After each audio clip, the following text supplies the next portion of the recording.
Hey, Chris. Well, I welcome for joining us today. This is Chris from Bodyswaps. You want to talk a little bit about uh, what your company is and who you are?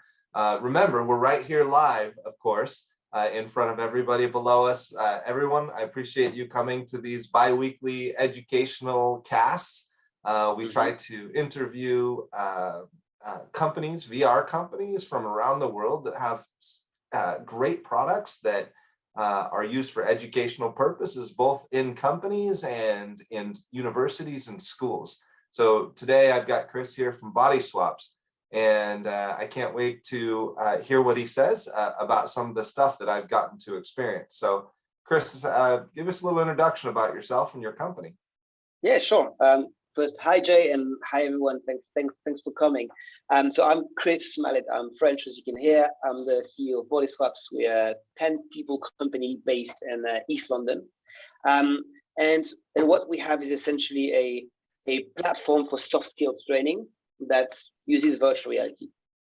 And the whole idea behind the platform, the reason why it's called Bodyswaps, is because you have no idea what it's like to be yelled at you by yourself, or to be given advice by yourself.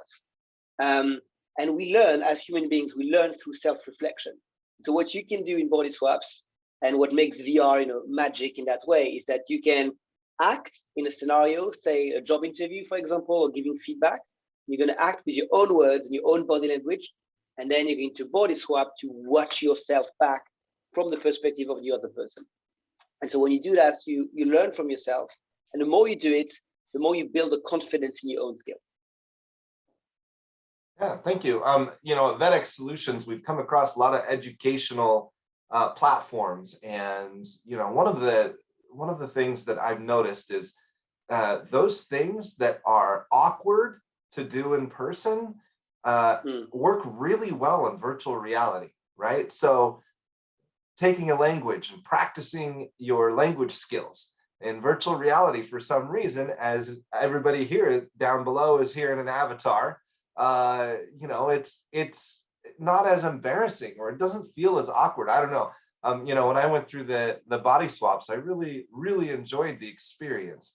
The fact that I could sit on one side of an interview and then hear myself give the answers back to you, and then get the feedback from the software was really intriguing. It was helpful. It was a good practice.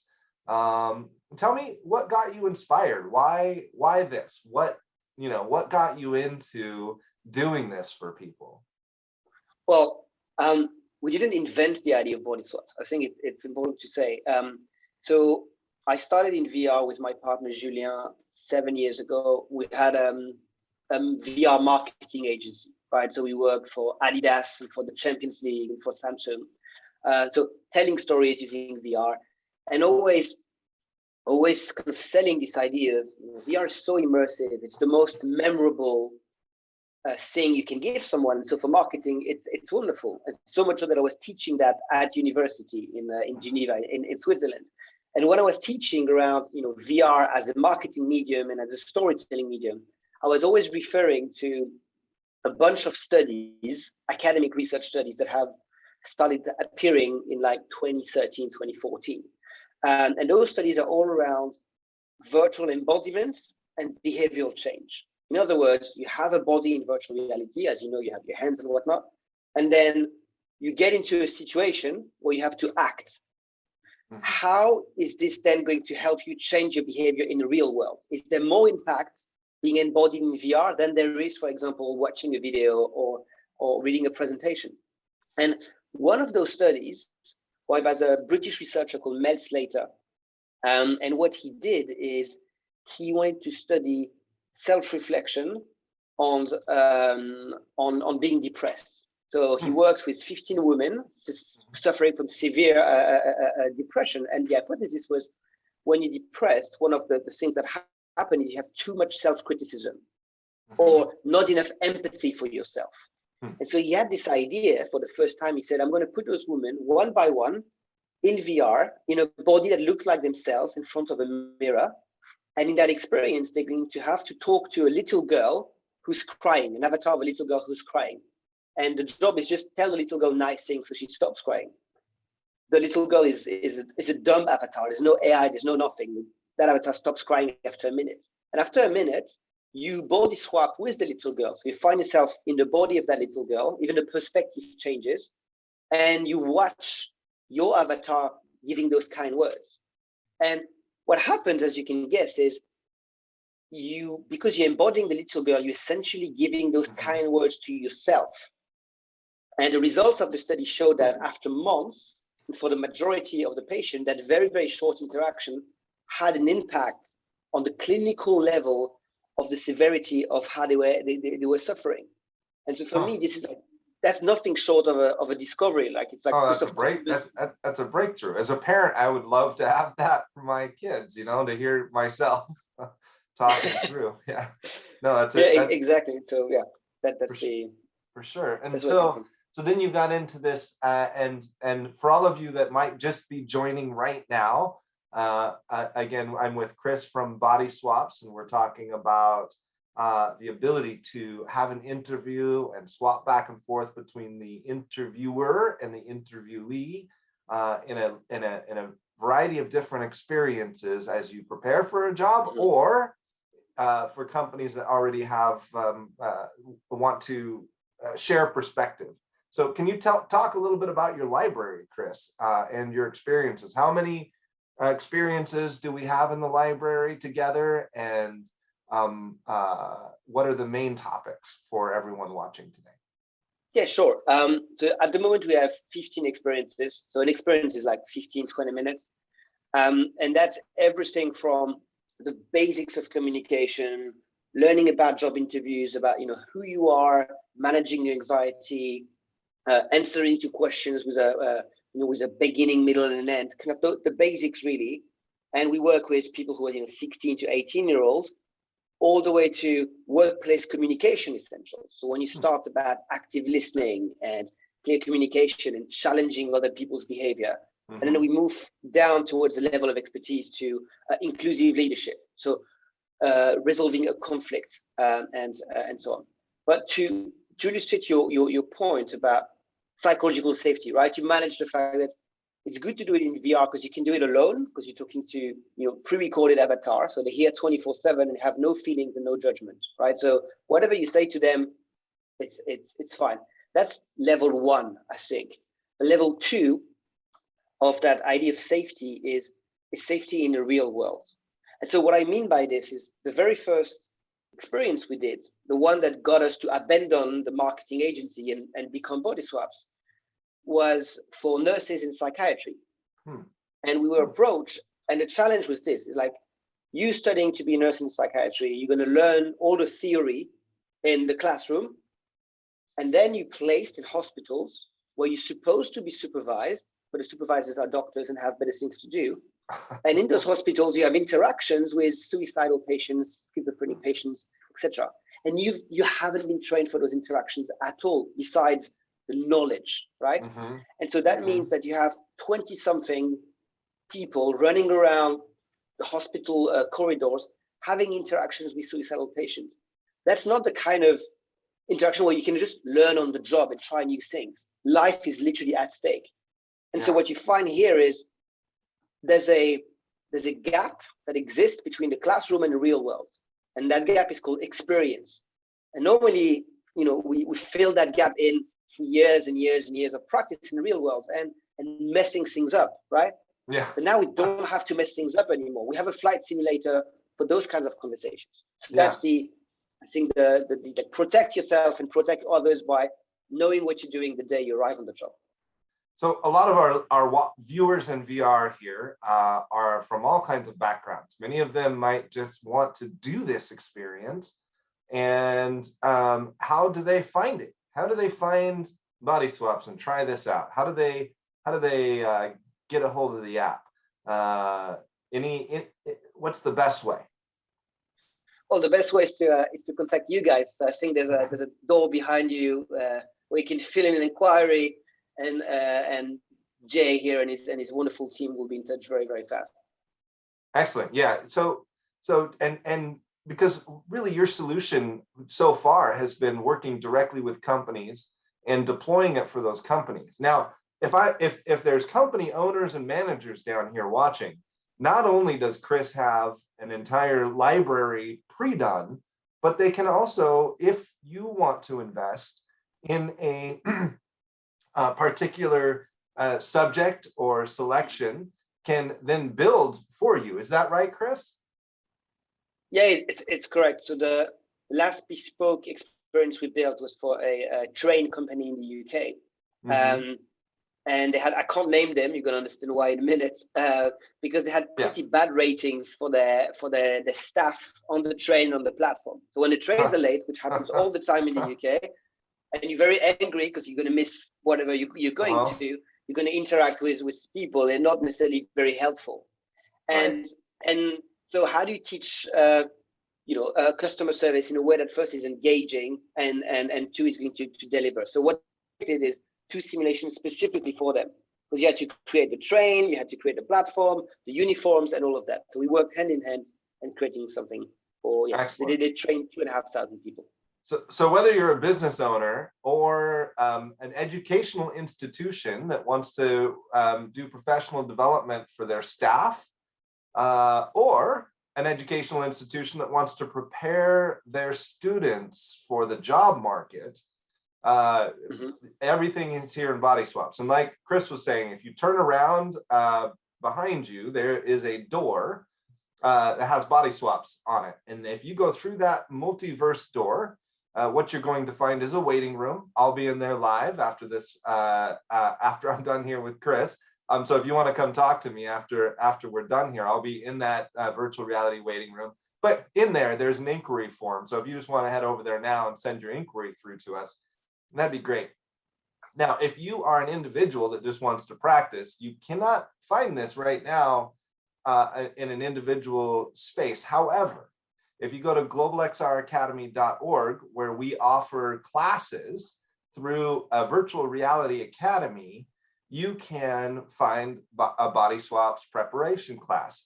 And that is guided by an instructor and helps you prepare for a job and many of the things that you're going to face, DEI or sensitivities, or just plain interview skills, so you don't get as nervous. You can practice these as much as you want after enrolling in the library and in the Global XR Academy.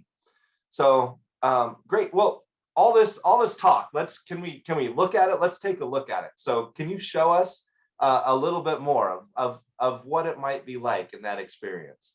Yeah, sure. Let me pull this up and share Zoom in VR. That's quite a fun way to do things.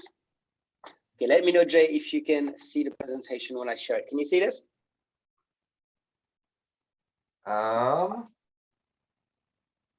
Let's see. Is it going through? Let's see. I don't see it yet. Oh, yes, I do. I'm sorry. Yeah. Yep. There we go. That's right. Sorry, this is live, so forgive us for any technical issues. Okay. So what I was describing, this idea, is like a flight simulator, right? So you get to practice in VR in your own words with your own body language. Let's say a job interview. And then you get to swap. So you're going to find yourself in the body of the interviewer and watch your answer from their perspective. But when you watch your answer, this avatar of yours has your voice, has your body language, and so on. Okay. And then you're going to get some behavioral feedback. So I'll show you what it looks like in a minute. But that's the library today. Workplace communication, job interview. I mentioned all of that. Now, every simulation that's on this library is obviously very different from one another, different characters and environments, but they use the same Lego bricks as activities, so to speak. And so those are exercises which we call observation, conversation, and intervention. We have a few more now, but I wanted to give you one example. So that's what you see here is a simulation around gender inclusion, where the objective is how do you we've all been there, right? You see someone who is being sexist or racist, and sometimes not in an overt, aggressively way, in a more like subtle, sneaky way. How do you challenge them, especially when they are your colleagues and there's some stuff at stake? Or not purposeful. I mean, a lot of people don't realize what they're saying can be come off as offensive, or it's just their habits that they've developed in and around themselves. And so I think, a lot of this, even if you don't even realize, it's good to do. Yeah, absolutely. And the thing is, how do you give feedback in a constructive way? Because if you're just saying to someone, well, you know what, whether you know it or not, you're just sexist. That's probably not really helpful. Not productive, right? Antagonizing, and so, and at the same time, it's as human beings, we're all afraid of conflict. So you can't be too aggressive, but you can't not do anything. So how do you go about it?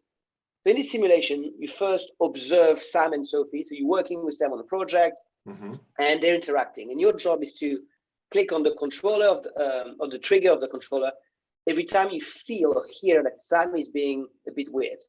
So in that GIF here, I clicked when he interrupted Sophie, right? So you're observing that stuff, and at the end of that little phase, which is a few minutes, you're getting a results panel that tells you, okay, those are the behaviors that you picked up on, and those are some that you missed. So for example, you picked up on Sam interrupted Sophie, but maybe you missed when he had an excluding body language. And you can revisit that moment, like a replay if you were watching sports, but you revisit that from Sophie's perspective.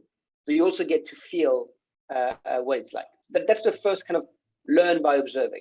Does that make sense? Yeah, absolutely. Yep. Cool. And then you have what we call a conversation. So in that simulation, Sophie has left. We're now face to face with Sam, and we up the difficulty a little bit. And in that case, you have to choose the right course of action. So if you open the discussion by saying, hey, Sam, I think you've been horrible to Sophie, he's going to get very defensive, and we're going nowhere, and the software tells us about the mistake. Whereas if we said, hey, Sam, how do you think that went? We're opening the conversation. So it's a typical branch out scenario, except, as I said, like Sam is not real. So you're free to explore. You don't have your colleagues or the other students or your coach. You're on your own, and you encourage to do mistake, and it's actually quite fun. So you see, you're starting to take what you observe in terms of bad behaviors, and then to have a conversation. But now we're going to the fun bit. So I'm going to start. I'm going to try and share a video. But essentially, at that moment, you're now face to face with Sam, and you have to give him your feedback. So he has admitted that maybe he wasn't fair for a second. So you have to give him a feedback, and you have to do three things. You have to give him examples of what he said that was wrong, tell him the impact it had on Sophie, and what you expect from him moving forward. I'm going to try and share a video, and please let me know if that works. It's coming through. Yep. Yeah, it's coming through. So I paused the sound for now, so that I have time to put it in full screen. And just to be clear, this is for both the interviewee and the interviewers. A lot of company managers benefit from this, from our experience so far. How to just interact, oftentimes in these scenarios. Yeah, exactly. So in that case, you are. Sam is the same hierarchical level as you, so you're working together horizontally. But Sam could be someone in your team that you're managing, or it could be your boss. So there's obviously many ways to do that. So I'm gonna play a little bit. So in that case, I'm not clicking or choosing A, B, or C, because that's not what it's like in real life. So I'm just speaking out loud. Okay, Sam. So I observed your interaction with Sophie for 5 minutes. And I heard many things that were patronizing and minimizing. Even your body language was blocking her off. You implied that she wasn't working, and the reason why you implied that is simply because she's a woman, and that is sexist. Were you able to hear that? I was, yeah, absolutely. Okay, great. So that's me improvising a terrible feedback, and I did that for about a minute. Everyone does it completely differently. It's very interesting to see people who are naturally good. And that was very confrontational, right? That was a supervisor that just is calling names and being confrontational back, right? Yes. So but it's well, so that's the thing. So now when I'm done, I'm going to click on the Bodyswaps, because obviously when I was speaking to Sam, the only thing I was focusing is what I was saying. Right. Now I'm going to Bodyswaps and feel how I come across. Okay, got it. Okay, Sam. So I observed your interaction with Sophie for 5 minutes, and I heard many things that were. So I'll pause here, but you get the idea, right? Mm-hmm. You watching yourself back. So we recorded your voice and your body movement through the controllers and the headset, and you're now sitting in Sam's shoes. And now you Yeah. feel, obviously this is like YouTube via Zoom, so you have a Yeah. terrible image and it's in 2D. But you have to imagine that in VR, you're sitting across from this guy. He doesn't look like well, you. the but good thing he's- is everybody right now listening is in VR, Yeah. so they get it. You know, They get this is it, the yeah. best we can do in the live double feed of an app. So Yeah. It's exactly. But so you get to feel it, and everyone learns from that. And then once you're done, we use some spatial data and some semantic data to give you a little bit more feedback. So did you look Sam in the eyes?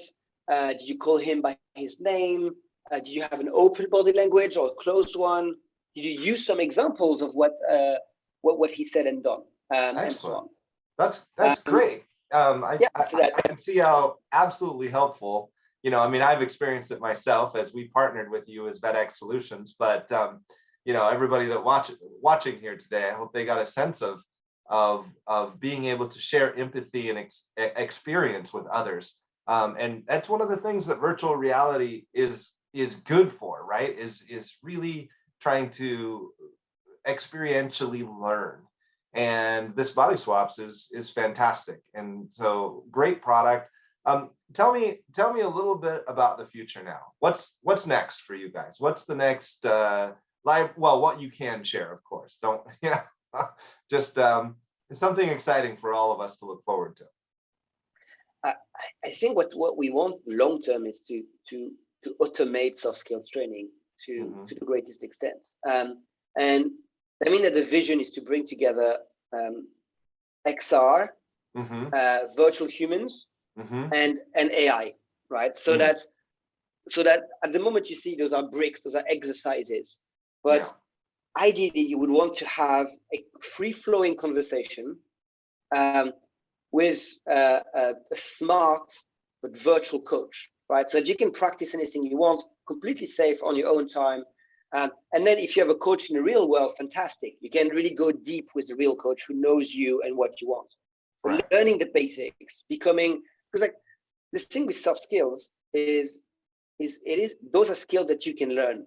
You're not born a good listener or a bad listener. You can become a good listener. You're not born with a talent for giving feedback. You learn how to give feedback. And it's just today, because of the limitations of technology, you do that once every 2 years in a room with 12 other people and a PowerPoint. And yeah, it doesn't work. I sat through a few of those where it's a PowerPoint and then you sit at a table and pretend to be one and pretend to be the other, and it's not the same. When I saw the Bodyswaps, it's realistic. You can practice, you can do it again and again, you can do it quarterly. A company or a university or a school could assign this quarterly, you know, to complete it.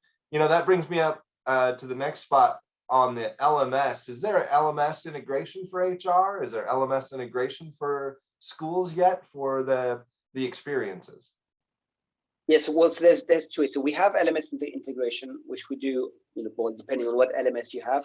We've done it with Moodle and a couple others, but that's where my technical skills stop, because I don't know that much about integration. Or we have Bodyswaps Go, which is our own web portal from which you can manage users and content and get the data. The back end. It's the back end. It's also, you know, you want to create a class, right? So I want Jay and Diana to learn about active listening. So we'll send you an invite. You'll log in with your own code. Bodyswaps will remember who you are for the next time you come back. And as the educator, I can check, okay, Jay has completed, but Diana hasn't. This is how they rated it. This is how they performed. So it's really how do you make this a tool for the educator as much as a resource for the learner? Yeah, absolutely. Great. Well, thank you. I think everybody here has appreciated this talk, I hope. And again, if you're joining us, you came in late. We're doing this live, but we're going to repeat it here in just a minute. And if you're interested in this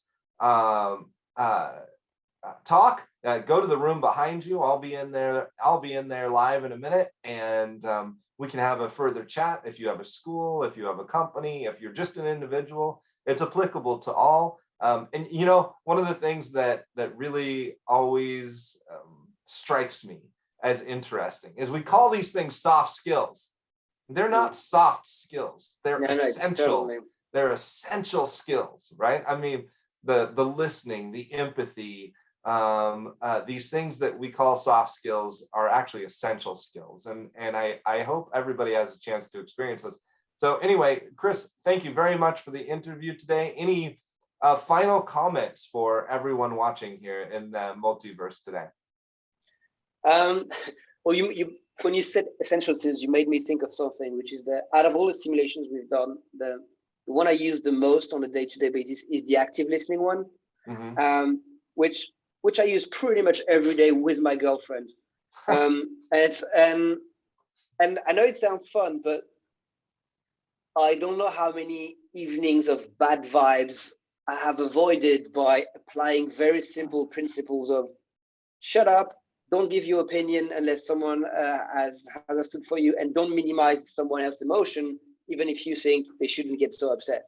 That has saved me a lot. So that's very personal anecdote, but that's a testimony to the power of VR to change one's behavior. Awesome. All right. Well, thanks everybody for joining us in the multiverse. Join us every 2 weeks here. VetX Solutions, bringing our partners forward and creating a collaborative, educative environment. So in VR, yeah, thank you. Signing off. Great. See you all in 2 weeks. Thank you again, Chris. Thanks for having me, Jay. Cheers. Okay, cheers.